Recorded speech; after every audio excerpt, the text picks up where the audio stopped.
Welcome to the Talkin' Vols Network. My name is Boogie Bentley. We know there's not a lot going on in the world of college football. It's the recruiting dead period. We all know what's going on with Tennessee and the transfer portal. It's going to be spring. It's going to be after spring, more than likely, before we see any roster movement. But according to Brent Hubbs over at VolQuest, there are a couple of names recently in the portal that Tennessee is evaluating, so we'll jump into that. But as always, do me a favor, go ahead and smash that like button just below the video. It's quick, it's free, it's easy. It helps the channel. Hit that little thumbs up. If you're new to the Talkin' Vols Network, welcome.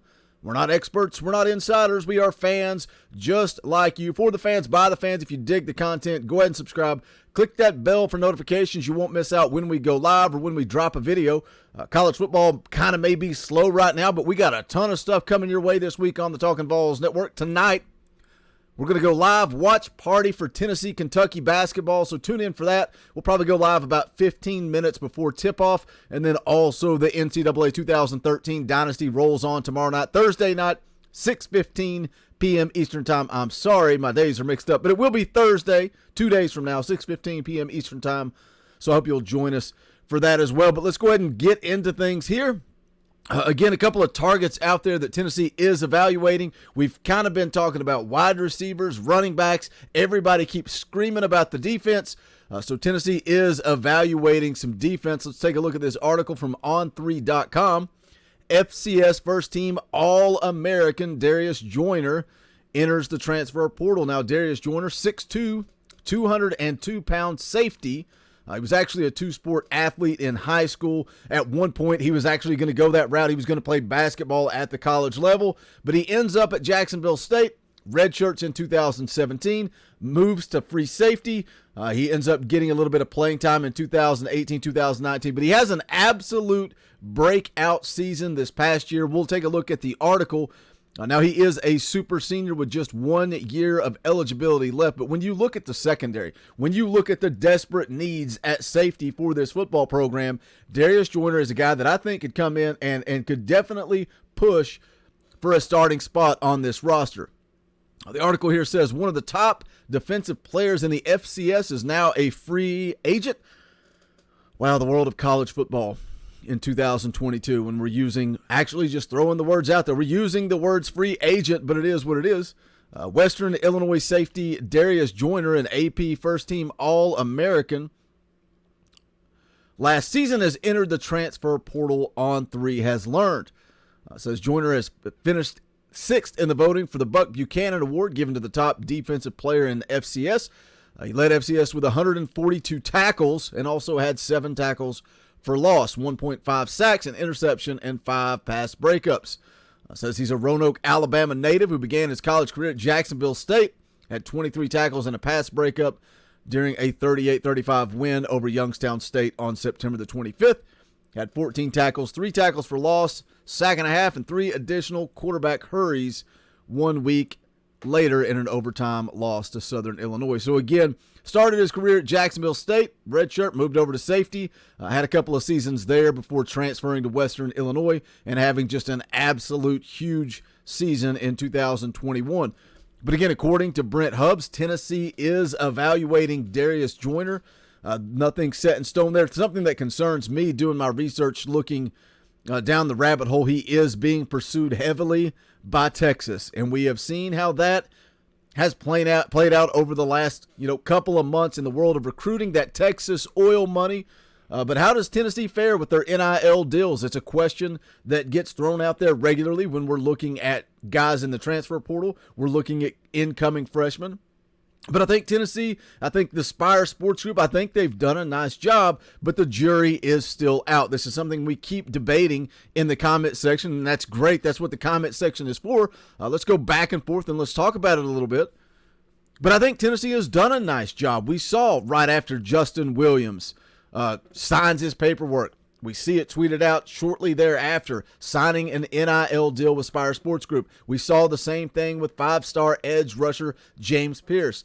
Signs the dotted line. Shortly thereafter, Spire Sports Group tweeting out that they have signed an NIL deal. And when James Clausen was on the show with us and we kind of broke down NIL and what takes place, he talked about setting the standard and kind of laying out the groundwork So the guys in the class of 23, the class of 24, the class of 25, they can see what Tennessee is doing with these incoming freshmen. And once you kind of set that standard, once you see Hendon Hooker with merch deals, you see Cedric Tillman with merch deals, you realize, hey, if I go to Tennessee, I have an opportunity when it comes to NIL.